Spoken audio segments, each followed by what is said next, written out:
사도행전 9장 10절부터 저희가 함께 교독을 하도록 하겠습니다. 22절까지 교독합니다.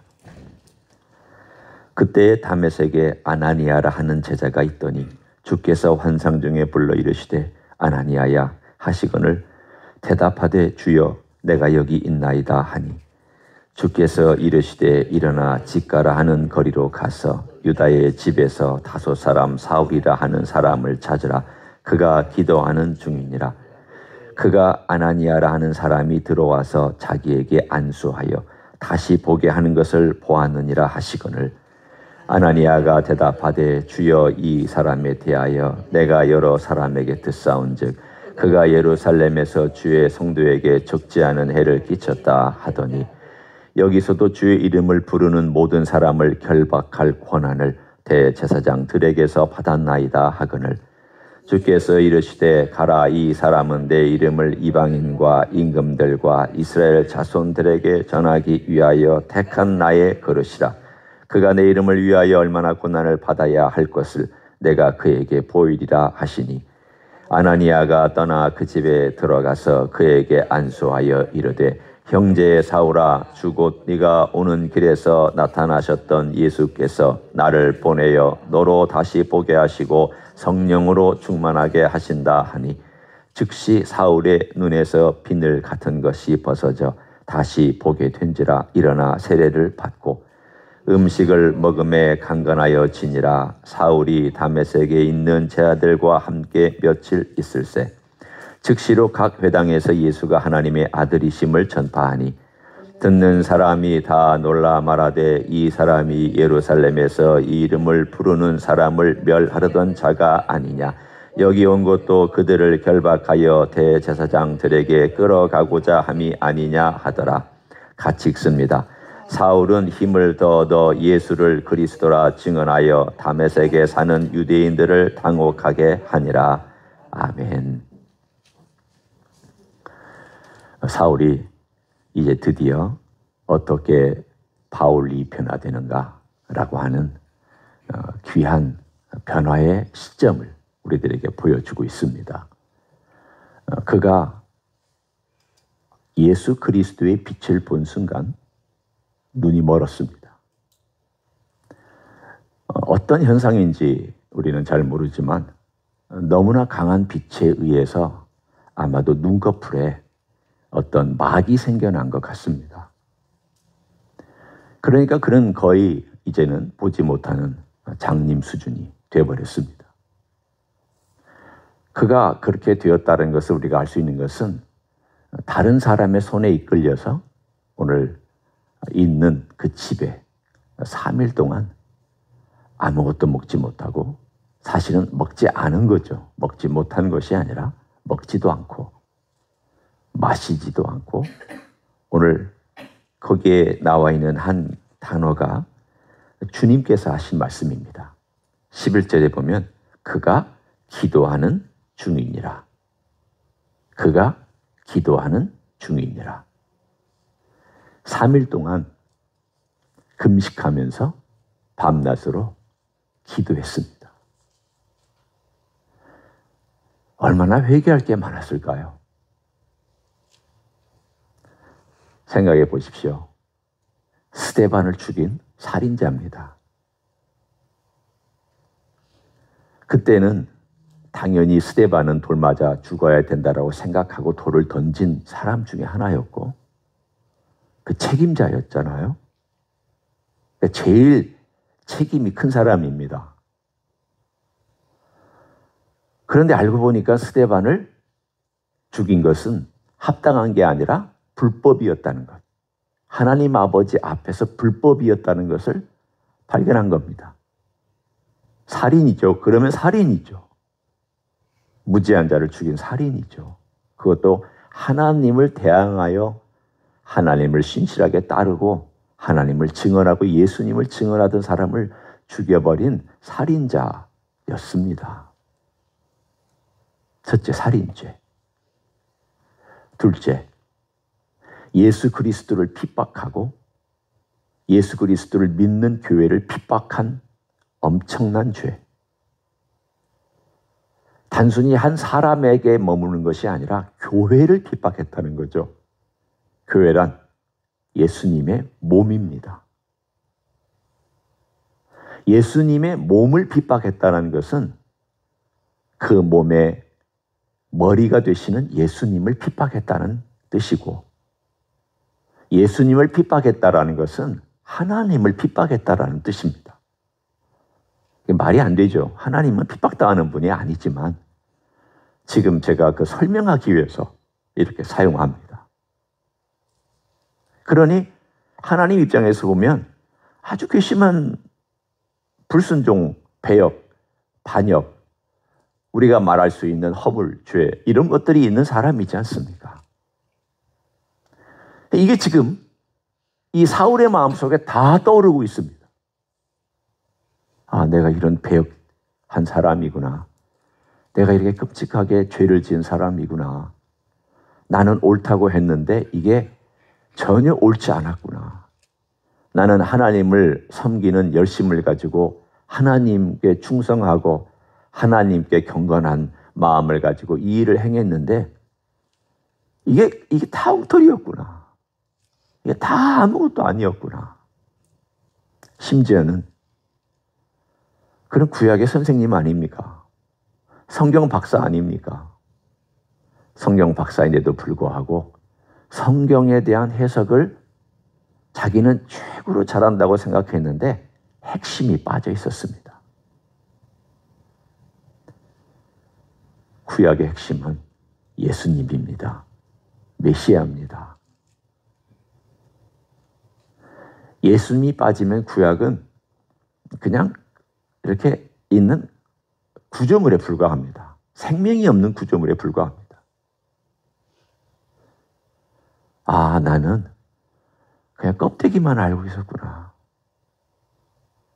지엽적인 것에는 능수능란했지만 어디에 뭐가 있고 정답을 말하라고 그러면 톡 말해주고 어떤 일이 있었느냐 하면 시대적으로 정리해주고 그 사람에 대해서 묘사를 하면 야곱에 대해서, 아브라함에 대해서, 이삭에 대해서 묘사하고 언제 어디서 어떻게 누가 무엇을 어떻게 왜 했느냐고 얘기해주면 그것 바삭하게 잘 얘기해줬지만 정작 나는 생명이 없는, 핵심이 없는 그러한 성경 해석하는 박사였구나.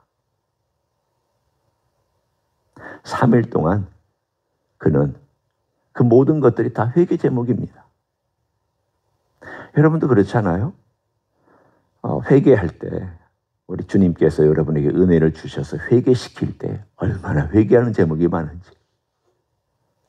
여러분도 아마 생애의 어떤 부분에는 그런 경험들이 있으셨을 거예요.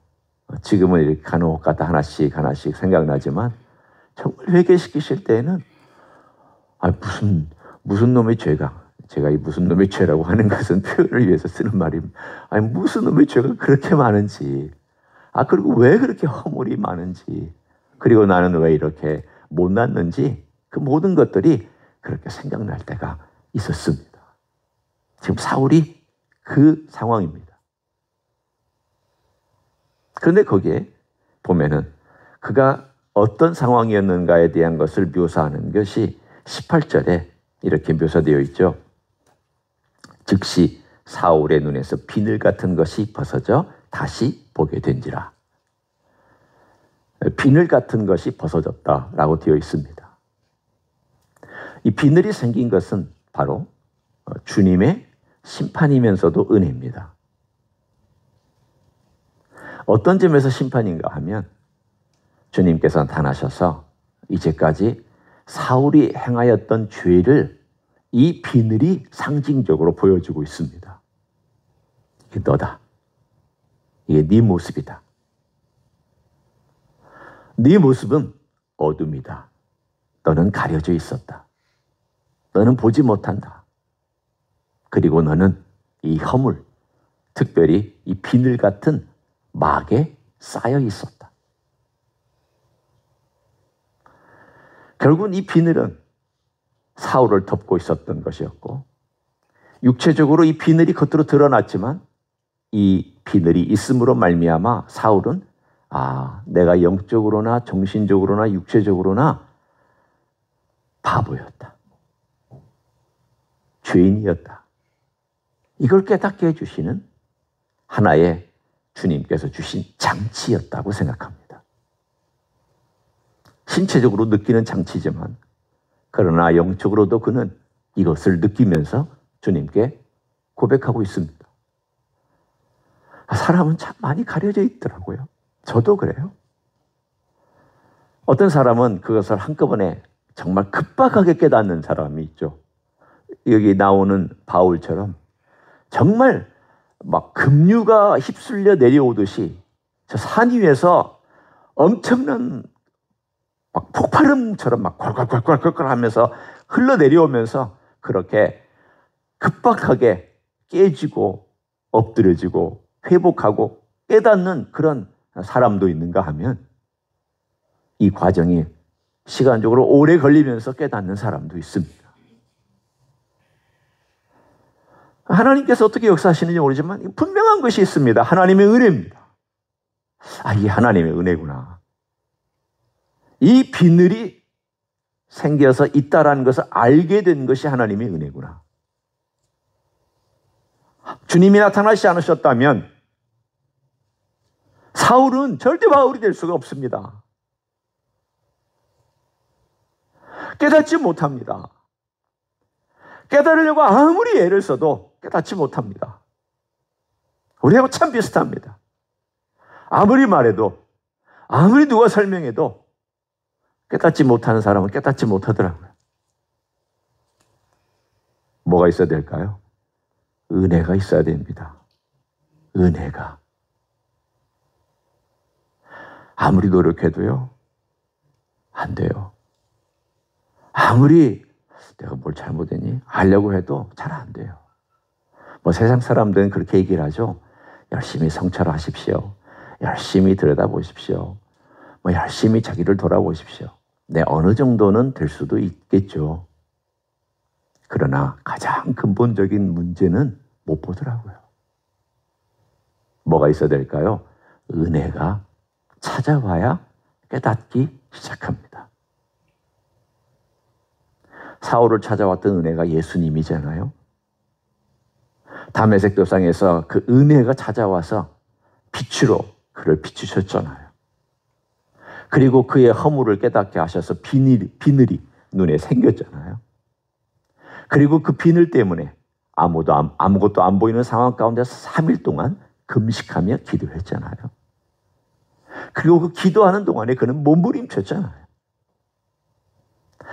주님께서 이런 순간을 주셔야 되는구나. 주님께서 사도 바울을 만나 주셨던 것처럼 이런 순간이 있고 그 은혜의 순간이 있고 깨우쳐주는 순간이 있고 깨우친 다음에 몸부림치는 순간이 있었구나. 여러분 깨우쳐 주신다고 잘못했네. 그러면 안 되잖아요. 실수했네. 그러면 안 되잖아요. 인생은 다 그렇게 살고 나도 인생이 부족한 사람이네. 그러면 안 되잖아요. 그 심각함을 깨달아야 되잖아요. 그 심각함을 붙들고 씨름해야 되잖아요. 내가 얼마나 심각한 인생인지, 내가 얼마나 주님을 반역한 인생인지 그것 가지고 씨름해야 되잖아요.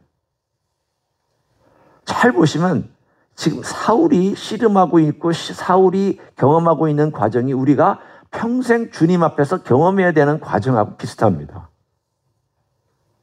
첫째는요, 주님께서 깨우쳐 주셔야 돼요. 은혜로 깨우쳐 주셔야 돼요. 그게 갑작스러운 어떤 사건이든 혹은 어떤 정말 강력한 말씀으로 인해서 가슴 가운데 찡하게 다가오고 가슴 아프게 만드는 어떤 말씀이든 혹은 어떤 고난이든 어떤 아픔이든 병이든 어떤 것이든 뭔가가 나를 깨우쳐 주는데 작동해야 돼요. 주님께서 주신 그 은혜의 방법이죠. 그리고 그 과정 속에 이거 주님께서 나보고 지금 뭔가 말씀하시는 것 같은데 뭘까? 내 허물이 뭘까? 그 심각함을 깨달아야 우리는 그걸 가지고 씨름해야 그 다음 단계로 나아갈 수 있습니다. 야곱이 언제 이 비늘이 벗겨졌느냐? 언제 벗겨졌을까요?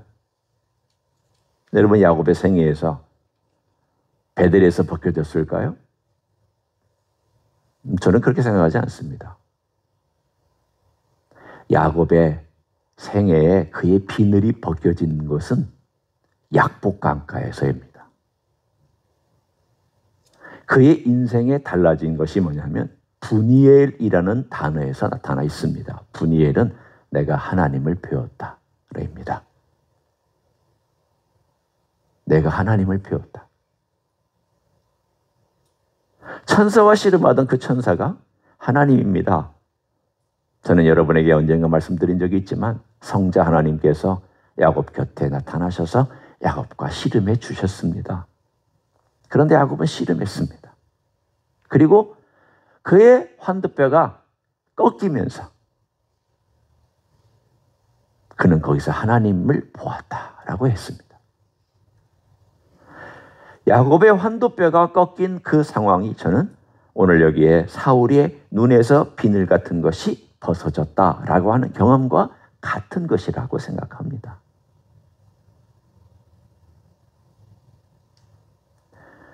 이 비늘이 벗겨져야 됩니다. 그래야 그 다음 단계에 나아갑니다.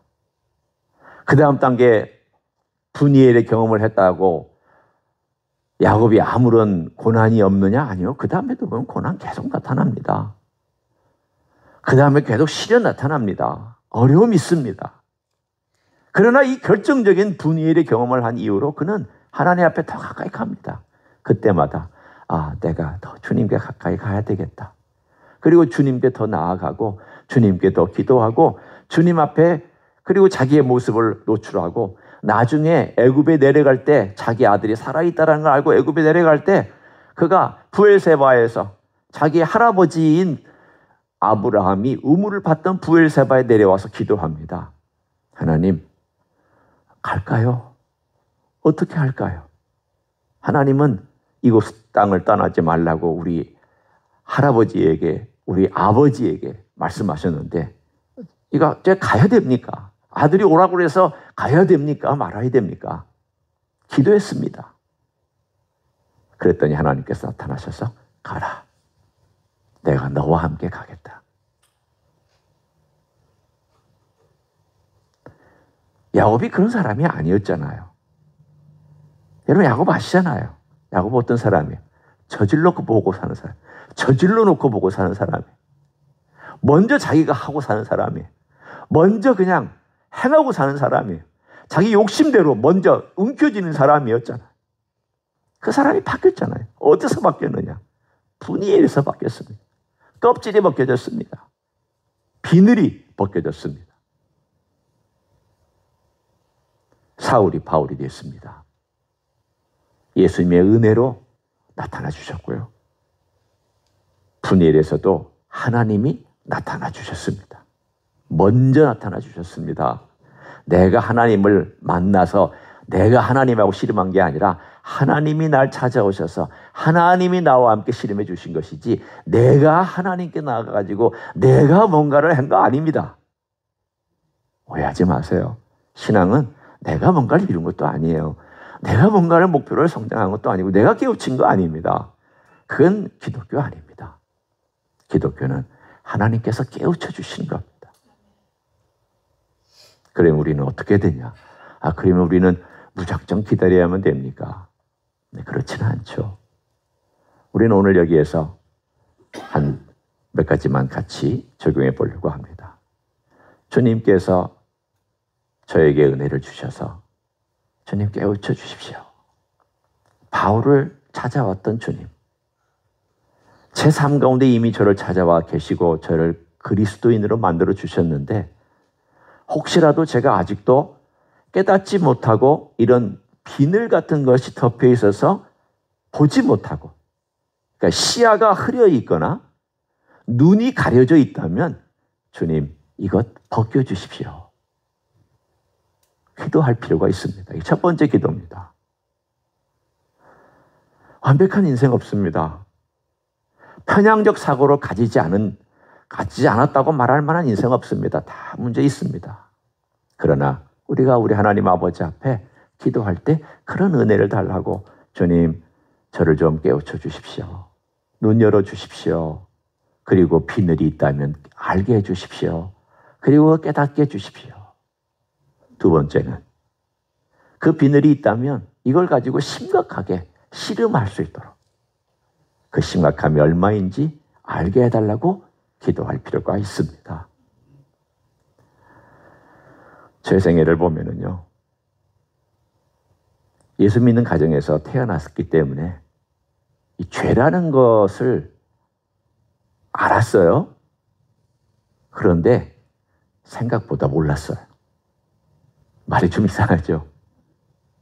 하도 죄라는 말을 많이 들으니까 죄인. 장로님, 권사님, 목사님 설교하고 기도할 때마다 이 죄인을 그러니까 인생은 다 죄인인가 보다. 알고 자랐어요. 근데 그 죄가 얼마나 심각한지 몰랐어요. 내 개인이 얼마나 그 죄에 대해서 심각하게 짓고 있는지, 그리고 나중에 전도사가 되고서도 그 죄긴 죄지. 그래서 회개는 하지만 정말 그 죄가 얼마나 심각한지 잘 몰랐거든요. 그런데 하나님의 은혜를 조금씩 마치 조금씩 내려 떨어지는 안개비에 의해서 몸이 적셔오듯이 주님의 은혜가 임하니까 그 죄가, 그 은혜 가운데서 내 죄가 얼마나 심각한 건지를 알기 시작을 했습니다. 지금도 그렇습니다. 깨우치는 거예요, 계속.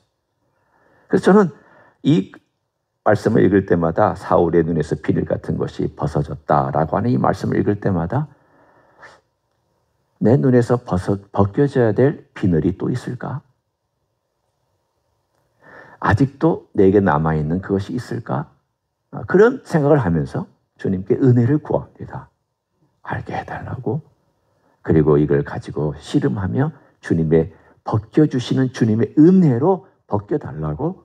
그리고 이것이 벗겨져서 저로 하여금 자유롭게 보고 자유롭게 주님의 은혜 가운데서 행하여 나아가는 사람이 되게 해달라고.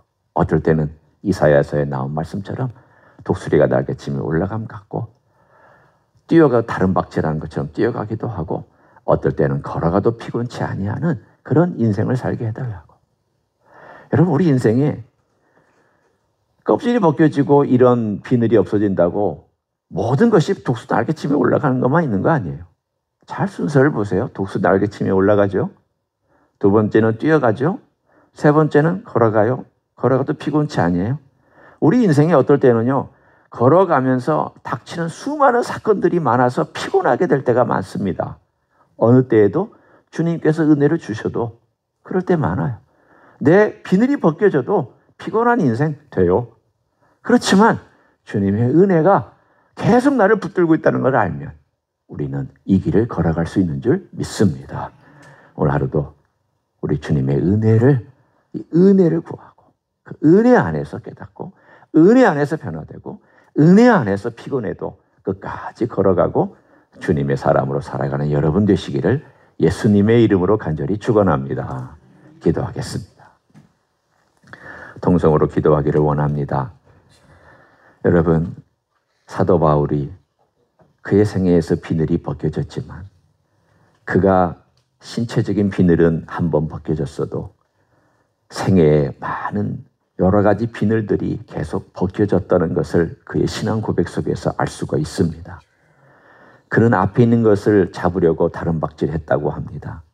뒤에 있는 것은 잊어버리고 자기가 이제까지 이룩한 업적이 비늘이 되어서 그를 가릴까 봐 그는 그걸 버리고 우리 주님을 향하여 갔다고 달려간다고 고백하고 있습니다.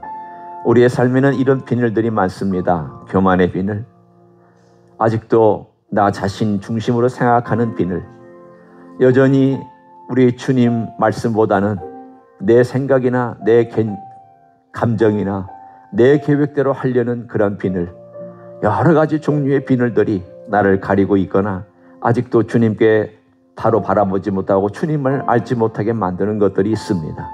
그런 것들을 알게 해달라고, 그리고 그런 것들을 해결하게 해달라고, 그리고 주님을 더 보기 원한다고 통성으로 기도하시겠습니다. 아버지 하나님이여, 이 시간에 간절히 간구합니다. 주님, 우리의 삶에는 여전히 비늘 같은 것들이 가려져 있어서 보지 못할 때가 있고, 주님, 이것을 볼 수 있는 것은 주님의 은혜밖에 없습니다. 주여, 주님께서 사울에게 나타나셔서 그의 눈에 가려져 있는 것을 보게 하시고, 그의 영혼에 가려져 있는 것을 보게 하시고, 그의 심령에 가려져 있는 것을 보게 해주시소. 주님, 그 놀라운 일들을 펼쳐주신 것을 감사합니다. 아버지 하나님이여, 비늘이 그 안에 있는 것을 보았습니다. 비늘이 가려져 있는 것을 경험했습니다. 그 빛 앞에서 우리 하나님 영광을 찾고 주님 갈등하면서 주님을 구했습니다. 주여, 그의 죄를 회개했습니다.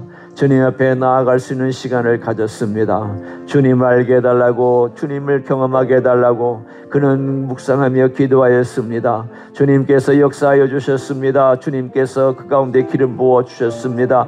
성령의 충만함으로 함께하여 주셨습니다. 주님, 놀라운 일들을 펼쳐주심을 감사합니다. 주님, 그의 눈을 열어주신 것처럼, 그리고 비늘이 벗겨나갔던 것처럼 우리의 삶 속에서도 우리의 비늘이 벗겨나가게 하시고, 주님을 더 보게 하시고, 주님을 더 알게 하시고, 주님을 더 경험할 수 있는 하나님의 사람들로 만들어 주시기를 원하옵고 기도합니다. 주님의 놀라운 일들이 펼쳐지며 주님의 기적이 우리 생애 가운데 나타나서 더욱더 주님께 가까이 갈 수 있는 종들이 되게 하여 주옵소서. 주님, 우리 속에 있는 우리 주님을 알지 못하게 하고 주님을 보지 못하게 만드는 모든 것들이 하나씩 하나씩 사라지며, 또한 그것들이 제거되며 주님께 더 가까이 주님의 빛을 더 볼 수 있는 하나님의 종들로 만들어 주시옵소서. 감사를 드립니다.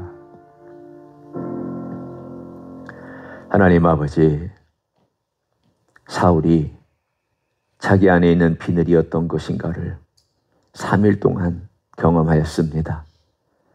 평생 동안 알지 못했던 것을 3일 동안 깨닫게 되었고, 평생 동안 추구하던 것이 얼마나 잘못된 것인가를 3일 동안의 어둠 속에서 방황하면서 알게 되었습니다.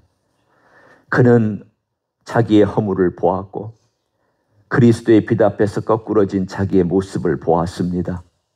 자기가 얼마나 죄인인가도 보았고, 하나님의 은혜로 자기를 찾아주신 것이 얼마나 귀한 것인가도 보았습니다. 그 악한 죄인을 죽이지 아니하시고 살려두셔서 하나님의 그릇으로 만든 그 은혜도 그는 체험하게 되었습니다. 그 복잡한 마음속에 그는 씨름하였고, 약복강가에서 씨름하던 야곱처럼 그는 3일 동안 주님 앞에서 씨름하였더니 주님께서 은혜를 베푸셔서 그의 눈에서 비늘이 벗어지도록 역사해 주셔서 감사를 드립니다. 그와 같은 동일한 역사가 우리 생애 가운데 나타날 수 있도록 축복하여 주시옵소서. 우리를 가리고 있는 비늘들 있습니다. 주님, 여전히 주님께 가까이 다가가지 못하고 주님의 빛을 보지 못하게 만드는 그런 것들이 있습니다. 주여, 주님의 은혜가 필요합니다. 그걸 붙들고 씨름하는 우리의 기도도 필요합니다. 주님, 은혜로 우리의 비늘을 벗겨주시기를 원합니다. 그것을 가지고 살아갈 수 없습니다. 주님, 그것이 벗겨져야 되겠사오니 주께서 강하게 역사하여 주시고 우리 모두에게 주님을 더 밝게 보고 빛 가운데 걸어가고 빛을 의지하고 그 빛 때문에 우리의 삶의 기쁨이 충만하고, 어려움이 있어도 능히 감당하는, 그리고 환난과 역경이 있어도 능히 이겨내는 하나님의 종들이 되게 하여 주시옵소서. 이제는 우리 구주 예수 그리스도의 은혜와 하나님 아버지의 극진하신 사랑과 성령 하나님 교통하심의 역사가 오늘도 빛 가운데서 빛을 보며 허물이 있지만 그 허물 용서받고, 비늘이 있었지만 비늘이 벗겨지며 더욱더 주님을 알아가기를 소원하는 이 자리에 참여한 모든 종들 위에와 주임제 이스교회 위에와 이민교회들, 광국교회들과 선교사님들 위에 이제부터 영원히 함께 하실지어다. 아멘.